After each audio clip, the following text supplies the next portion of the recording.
Back, everyone. It's been 2 years since the murder of rap star PNB Rock in broad daylight. He was from Germantown, you may recall. He was shot and killed while eating lunch at a restaurant in Los Angeles. And now there's new exclusive video coming out that sheds light on what really happened that day.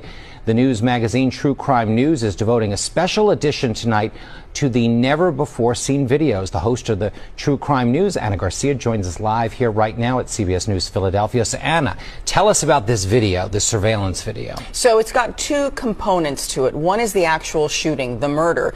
And what that video very clearly shows is that PNB Rock, Rakim Allen, never stood a chance, because the shooter came in, put the gun up, asked for the jewels, and within seconds he was already shot. So the opportunity to hand over the $500,000 in jewelry wasn't even there. And PNB Rock was carrying a gun. He had it in the back of his waistband, but didn't even have enough time. The man is shot, and then the shooter, you can see him grabbing the jewelry off of him, also points the gun to the girlfriend who's having lunch with him, takes some of her jewelry, but she is not shot. Now let's talk about the girlfriend, because at first, wasn't there kind of like an implication that maybe she was involved in some way on this? The implication was she had posted a picture from Roscoe's Chicken and Waffles where this happened. So the location, she's saying where we are. Where we are, and she posts a picture of the food, the chicken and the waffles, not of them, not that she's with him. And then the shooting happens. But what we didn't know now that we do, what we didn't know then that we know now is that that photo had nothing to do with the murder of PNB Rock. The setup had started the minute he walked into the restaurant. He's wearing $500,000 in jewelry. There's someone there who spots him, does a fist bump. We see this on the video. He contacts someone else, a father and son team.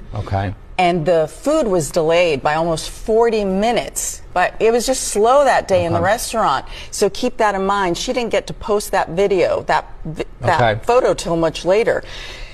And it was those two that were responsible for the death of PNB. And it was, the whole setup was just to steal all his jewelry. Wow. Well, you've been following crime stories for years. I mean, this was your beat as a general assignment reporter. I mean, the show's now 2 months on the air. Yeah. I mean, what kind of response are you getting from folks? Wonderful. We're here in Philadelphia talking about this incredible case. We need to set the record straight. She blamed herself. The girlfriend blamed herself for this murder, that it was all her fault. It wasn't her fault. We need to make sure that everyone knows that, because social media and other celebrities jumped all over her, blaming her.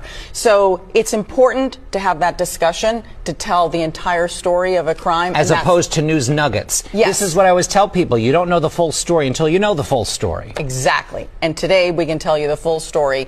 It's the entire half-hour episode on tonight, here on your station. This is a great focus, and I mean, I know the folks here in Philadelphia, because of the connection with Germantown, people are going to be very interested. They should be. I think it will be very revealing about what happened. He never stood a chance, and then the agony that she goes through in the interrogation room, she couldn't go to the hospital with him. Wow. When you see her fear and her agony as you know, the world is just blaming her for something, and she starts blaming herself, and it wasn't her fault. Well, we look forward to watching this. Thanks so much for joining us. And again, you can watch True Crime News tonight and every night on our sister station, Philly 57 at 9 p.m. Well,